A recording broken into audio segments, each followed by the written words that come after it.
Bapak Ibu yang saya hormati, protokol atau panduan kesehatan yang digaungkan setiap hari adalah cara beradaptasi dengan kebiasaan baru. Protokol tersebut adalah syarat agar kita tetap produktif dan aman COVID-19.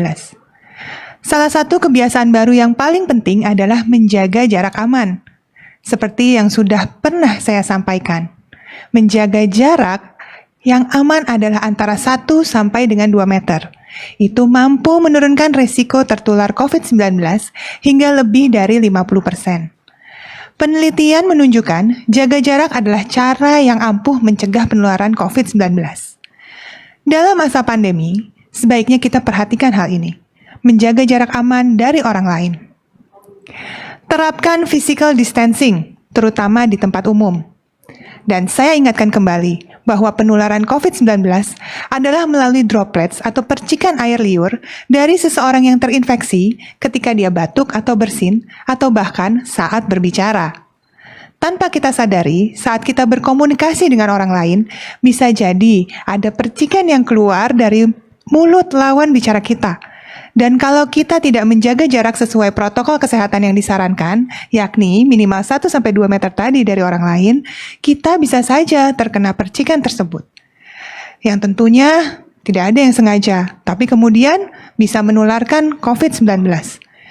Apalagi kalau orang yang kita temui itu tidak kita ketahui status kesehatannya secara pasti. Maka sebaiknya dalam masa pandemi ini, physical distancing itu kita harus terapkan dengan baik. Apa sih sebenarnya physical distancing itu? Jaga jarak dan jangan dulu bersentuhan fisik, seperti berjabat tangan, berpelukan, salam pipi, cium tangan, bahkan berbisik-bisik sekalipun. Saat ini sebaiknya itu semua dihindari, dan berbagai kontak fisik lainnya dengan orang lain. Ingat, banyak sekali loh orang yang tanpa gejala yang terkesan sehat, tapi dia membawa virus tersebut. Kemarin saya sudah memaparkan bahwa virus SARS-CoV-2, si penyebab COVID-19 ini, dapat bertahan di beberapa permukaan benda selama beberapa waktu.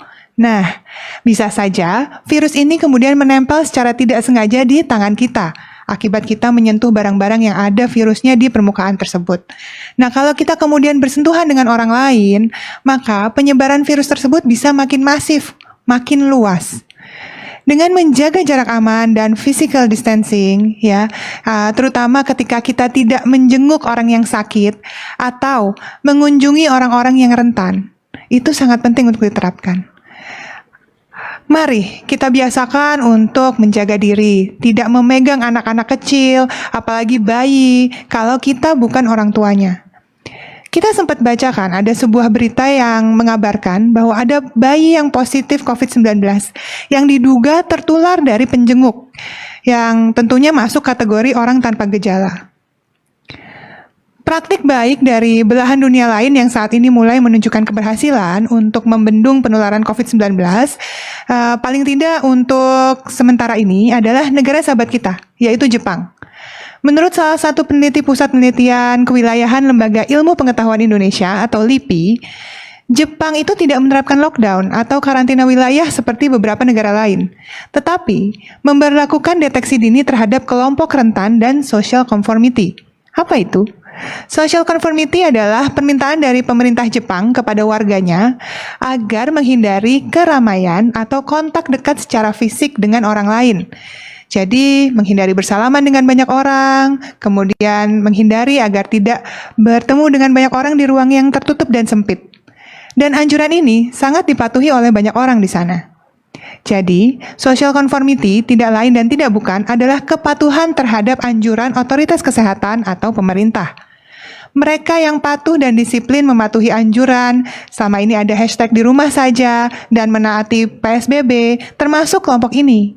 Untuk itu, kami berterima kasih banyak karena merekalah yang berjasa menurunkan angka penularan di beberapa daerah, termasuk DKI Jakarta, di bawah rata-rata 1. Para dokter di rumah sakit di Taipei itu pun juga membuat sistem pemantauan pasien tanpa kontak. Sebenarnya tujuannya adalah untuk mengurangi resiko terpapar virus bagi dokter dan perawat yang merawat pasien COVID-19. Karena menurut Kementerian Kesehatan Republik Indonesia, orang yang paling beresiko tertular adalah orang yang kontak erat dengan pasien, termasuk mereka yang merawat pasien COVID-19. Ingat kembali bahwa ada yang namanya masa inkubasi, yakni masa di mana seseorang itu terinfeksi dari mulai masuknya virus tersebut ke badan sampai dengan munculnya gejala penyakit pada tubuhnya. Masa ini bervariasi antara 2 sampai 14 hari.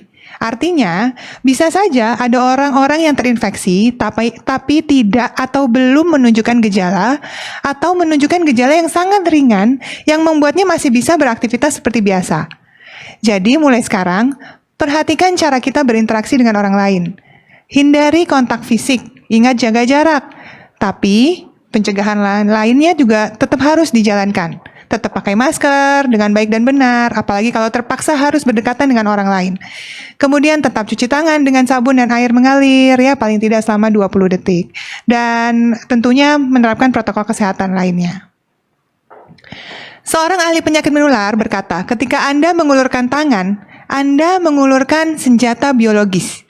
Maka mari, jinakkan senjata ini dengan rajin cuci tangan dan jadikan alat kebajikan tangan yang menjadi alat penolong, melindungi orang lain dari COVID-19. Ketiga perilaku bersih dan sehat yang tadi sudah saya jabarkan adalah bentuk adaptasi kebiasaan baru yang saat ini sering kita dengar, dan hanya akan berhasil membantu kita produktif apabila kita jalankan dan laksanakan dengan disiplin dan bersama-sama. Kalau kata Bapak Yuri, kita pasti bisa. Sekarang saya akan persilakan Bapak Dr. Ahmad Yuryanto untuk membawakan data hari ini.